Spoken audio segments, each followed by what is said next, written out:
Hi, Vedika here. तो this is the first video of my channel and मेरा paper 28 Jain को है। मेरा भी एडमिट कार्ड नहीं आया है, प्रॉबेबली 1-2 दिन में आ जाएगा, तो मुझे शिफ्ट भी पता चल जाएगी।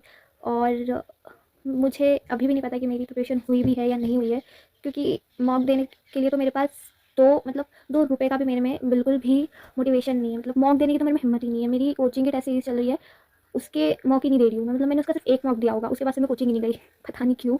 और सीबीटी टेस्ट भी नहीं दिया। प्रोबेबली मेरा फर्स्ट सीबीटी जेईई मेंस में ही होगा, मतलब रियल जो मेरा पेपर है उसी में होगा। उससे पहले अगर मैं 2-3 मॉक दे दूँ तो अच्छी बात होगी, कि मॉक देने का अभी तो मुझ में बिल्कुल भी हिम्मत नहीं है। और अगर ऐसे देखें तो मेरे पास सिर्फ 7 डेज़ है और मेरे कुछ गिने चुने चैप्टर्स ही हुए हैं उसमें से, जो भी मुझे अच्छे से नहीं आती, क्योंकि मेरी उसकी भी मेरे को बिल्कुल प्रैक्टिस नहीं है। और ऐसा नहीं है कि भाई मैंने पढ़ा नहीं है, और ऐसा नहीं है कि मैंने मतलब लपासी मारी है या वेब सीरीज़ देखी है या मूवीज़ देखी है। मतलब मैंने मतलब मेरी जो जेई की प्रिपरेशन है वो मैंने 12th से स्टार्ट करी। जो मैंने मेरी कोचिंग जो जेई के लिए ज्वाइन करी है वो मैंने 12th में करी है। 11th में मैंने इतनी कुछ जेई की मतलब इतनी क्या कुछ भी प्रिपरेशन नहीं करी थी मैंने जेई की 11th में, ठीक है। मैंने 12th में आके स्टार्ट करी है, और मतलब मई में मैंने अपनी कोचिंग ज्वाइन करी थी। तब से लेके अब तक मुझे यही नहीं पता कि मैंने क्या पढ़ा है। और भाई मैं रोज़ पढ़ती थी और मेरे को अभी भी नहीं पता कि मुझे कुछ आता भी है या नहीं। मतलब मुझे यही नहीं पता कि मेरा कट ऑफ भी क्लियर हो पाएगा या नहीं, और मुझे 50 से ज़्यादा नंबर भी आ पाएंगे या नहीं, ठीक है। As a general category student I need 100+ marks to clear the cut off, but भाई मुझे 50+ मार्क्स तो आए कम से कम, तब जाके मेरा कट ऑफ क्लियर होगा।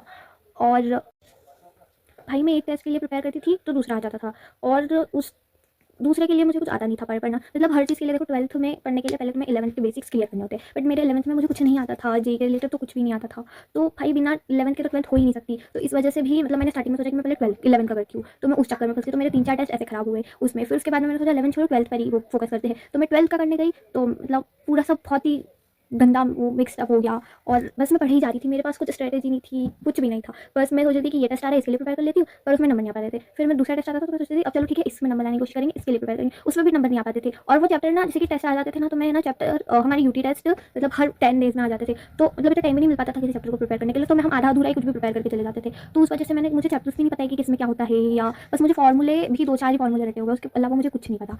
तो अब मेरे पास 7 दिन है, 7 दिन में मुझसे जो हो पाएगा मैं वो करने की कोशिश करूँगी। मतलब जब तक लास्ट डेट, लास्ट घंटे तक भी मैं कोशिश करूँगी कि मेरा कट ऑफ क्लियर हो जाए, मुझे कम से कम 100+ मार्क्स तो आ ही जाए।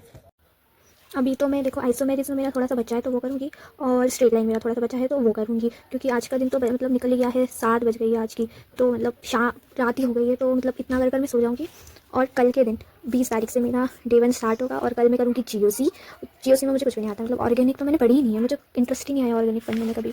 और कैलकुलस मुझे आता है थोड़ा बहुत, तो उसको रिवाइज़ करूँगी और उसकी प्रैक्टिस करूँगी। और मतलब ये सारे जो चैप्टर है कैलकुलस के मेरे, इनकी प्रैक्टिस कर ख़त्म करने की कोशिश करूँगी, और एनएलएम करके उसकी प्रैक्टिस करना है। ये थोड़ा मतलब ऐसा लग रहा है कि एक दिन में कैसे कर पाऊँगी, बट मैं ट्राई करूँगी ये मेरा डे 1 का टास्क ख़त्म करने को।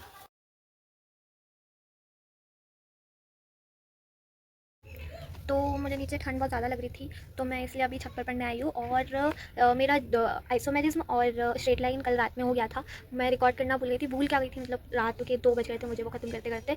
तो फिर मैं सो गई थी, और बहुत थक गई थी यार मैं, क्योंकि ठंड भी बहुत हो रही है हमारे यहाँ, तो इसलिए। और आज हमारी सुबह इसलिए थोड़ी लेट हुई है। अभी मैंने 12 बजे पढ़ना स्टार्ट किया है, और अभी मैं प्रॉबेबली जीओसी पर करूँगी, और जीओसी के बाद मैं मैथ्स की प्रैक्टिस भी कर सकती हूँ, या फिर केमिकल बॉन्डिंग रिवाइज भी कर सकती हूँ। तो दोनों में से कोई एक चीज़ करूँगी, और फिर उसके बाद मैं हाइड्रोकार्बन करूँगी।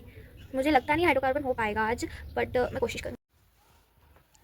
एक बार मैं अपनी डे 1 के टारगेट के अपडेट्स दे देती हूँ। वैसे अभी शाम के 7:45 हो चुके हैं, और मेरा जीओसी हो चुका है। कैलकुलस में मैंने LCD, application of derivatives and integration कर लिया था। अभी मेरा डेफिनेट इंटीग्रेशन बचा हुआ है, मैंने इनडेफिनेट कर लिया था, और ये दोनों चैप्टर्स बचे हुए हैं। और मुझे नहीं लगता कि मेरा आज एनएलएम हो पाएगा, तो मैं हो सके तो मैं ये दोनों चैप्टर्स कर सो जाऊँगी। अगर मेरे पास टाइम बचेगा तो मैं एनएलएम भी कर लूँगी, और अगले जो डे 2 की जो अपडेट्स है वो मैं अगली वीडियो में ही दूँगी। So guys, that's it in this video.